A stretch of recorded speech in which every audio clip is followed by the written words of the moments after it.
Kaixo denoi, zer moduz? Gaur kontatuko dudan ipuina? Euskal Herriko kondaira onenetako bat da. Bai, aurrekoan kontatu nuen hemengo bat. Orain, beste bat. Eta badakizu zer? Oso divertigarria. Olentzero eta galtzagorriak. Badakit ez dela olentzeroren garaia oraindik, baina benetan oso ipuin polita dago. Begira. Olentzero joan zaigu, mendira lanera, intentzioarekin, ara, kaixo, olentzero nahi zuen laguna, eta historio eder bat kontatu nahi dizuet. Aspaldi gertatu zen, etxola txiki batean. Han, ezagutu nituen iratxo magiko batzuk, galtzagorriak, Behin, gabonetan opariak banatzen lagundu zidaten. Nire laguna dira, adiskide jatorrak, langile bikainak. Entzun nahi duzu historioa? Horrelaxe gertatu zen. Behin batean ni, Naporekin, basoan nengoen. Aurrera, Napo! Venga, gutxi falta zaigula heltzeko! Ez zara gaur ere haser egongo ez da. Ez dara mazu sama hundirik. Olentzero, nekatuta nago. Ez da erritzekoa, Napo. Gaur gainera, polito jandut eta badakizu, trepako mina dut. Belar txarren bat jango nuen akaso. Esan du Napo astoak. Eske, Napo. 11 bider esan dizut. Ez jateko harrapatzen duzun guztia. Neurriz jan behar dela, baina eske ez didazu kasurik egiten, Napok orduan olentzerori esan dio. Olentzero, begira, gauza bat esan behar dizut. Aspertuta nago, egunero lan egiteaz, zahartzen hasia naiz, zue bezalaxe. Zergatik ez dugu erretiroa hartzen, denak egiten duten moduan. Nik oporrak hartuko nituzke, gustora asko gainera. Eta ideia ederra bururatu zait. Gure lanak utzi eta denboraldi baterako Karibera joango bagina ze. Txarto ala! Horixe esan dio Napoko olentzerori. Oporrak hartu nahi dituela.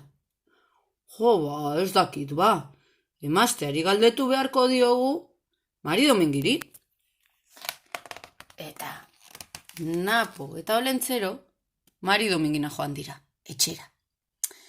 Mari Domingi, entzun, buruko mina dut, gerriko mina, zergatik ez ditugu oporrak hartzen, Naporekin batera, zu gustoko duzun alako ondartza ederren batera joan gaitezke. Zer diozu? Ez esan ergelkeriarik, esan dio Mari Domingiko olentzerori. Zu ez zara zahartzen ari, ez, alfertzen ari zara, zure lagun Naporen moduan. Gutxixeago jan beharko zenuke, eta garbiago, urdaiazpikoa eta olkila jan beharrean. Hemendik aurrera, patxadas eta ganoraz bazkalduko duzu, olentzero! Esan dio Mari Domingiko olentzerori. Handik pixkatera, postaria etorri da. Hementxe nago, olentzero, dagoeneko azken eskutitzak dira eta guztietan zure izena dago idatzita. Postariak olentzerori begiratu eta neke aurpegia ikusi dio. Ze olentzero, nekatuta zaudela ematen du, esan dio postariak. Bai, alaxe da, bizkarreko minitzela dut, zahartzen ari naiz eta horren beste eskutitz ikusita, alfertzen ere bai. Postariak agur esan dio olentzerori, eta olentzerok eskutitz guztiak hartu ditu. Eskutitz bat, beste bat, uni ikatza besterik ez diot emango. Eta postal hau? Karibekoa da? Kankunekoa? Mari Domingi, maiti etorri! Zer dia oioiek? Erotu egin alzara olentzero? Esan dio Mari Domingik. Begiratu aurronek bidalitako postalari. Ondartza, palmondoak, beroa, Karibea, kokoak, Karibera joan nahi dut, Mari Domingi. Negu hau, gorri-gorria izaten ari da. Eta bizkarreko mina jota nabil.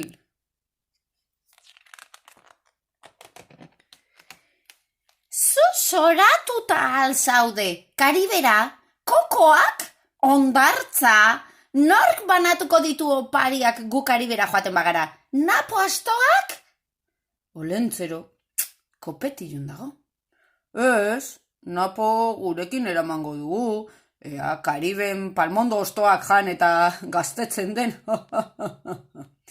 Ez da pentsatu ere, nork banatuko ditu jostailuak?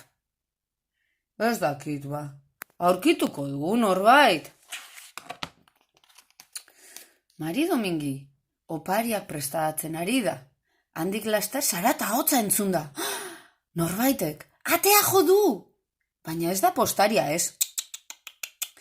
Gizon txiki-txikiak dira, ia ikusezinak, basoko galtxagorriak. Kaixo, hemen bizi alda basoko olentzero? Bera ezagutzeko gogo bizia daukagu, zu ote zara gizon hori? Zu alzara benetako olentzero? Olentzero, eskuak igurtzi ditu. Nortzuk zarete? Gu mamarroak gara, baso honetako galtxagorriak, txiki-txikiak izan arren, oso langilea gara, kaltegabekoak eta ekintza miresgarriak egiteko gai gara. Ara, alakorik, geldi hor, zer diozue? Ekintza miresgarriak egitea duzuela gustoko.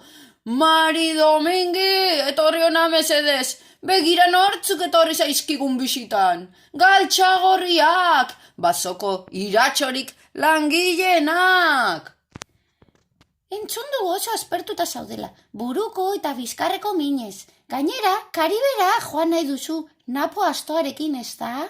Atxeden ederra merezi duzu, eta nahi baduzu, guk atsegin handiz egingo ditugu zure etxeko lanak. Mari Domingi, entzun alduzu alakorik, ez da posible. Aurten, oporrak hartuko ditugu eta Karibera joango gara. Jupi! Oiukatu du olentzerok. Inundik inora ere ez, esan du Mari Domingik betilun. Olentzeroko porrak hartzen baditu, aurrak negarrez hasiko dira, eta txarrena opariri gabe geldituko direla. Ez da horrelakorik gertatuko, egon lasai, aurten, olentzerok, denetarik opariak leku askotan banatu beharko ditunez, gu galtxagorriok laguntza eskainiko diogu. Ederki ba, primeran, egunotan gerriko eta buruko mina handia dut. Eta zer egiteko asmoa duzue ba? Zuk utzi guri lana egiten, esan du galtzagorri nagusiak. Oi. Dida batean, ezin konta ala, makina bat galtzagorri hurbildu dira. Alde batean, bestean, anatzean, aurrean, goian, behian, leku guztietan daude galtzagorriak. Olentzeron etxeataria galtzagorriz beteta dago. Olentzero harrituta dago. Ez bai du inoiz alakorik ikusi. Olentzerok eskutitzak eta oparia gordetzen dituen gelan kasgora da gordea. Eskutitzak edonon botata. Opariak irabat desordenatuta. Olentzerok atea ireki die galtzagorri guztiei. Barkatuko didazue, baina aurten ez du denborarik izan eskutitzak sailkatzeko, begira.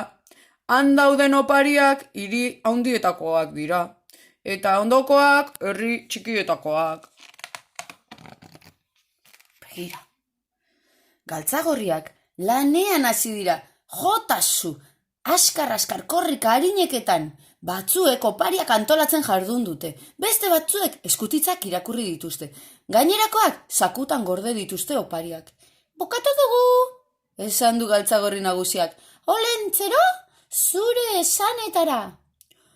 Zoazte eta sartu Euskal Herriko etxeetan, isilik, utzi opariak eta eskaini irribarre bana aur guztiei, abenduaren 24an, esan dio olentzero galtzagorri guztiei. Abenduaren 24an, gauean, galtzagorriak aurren etxeetan sartu ziren. Umeek olentzerori eskatutako opariak eskuratu zituzten. Horrela, ezagutu zituen olentzerok galtzagorriak. Eta geroztik Olentzero eta galtzagorriak oso laguna handiak dira. Zumaian, galtzagorrez gain, badugu beste laguntzaile bat. Badakizue bere izena? Bai, Gomezago oso ondo!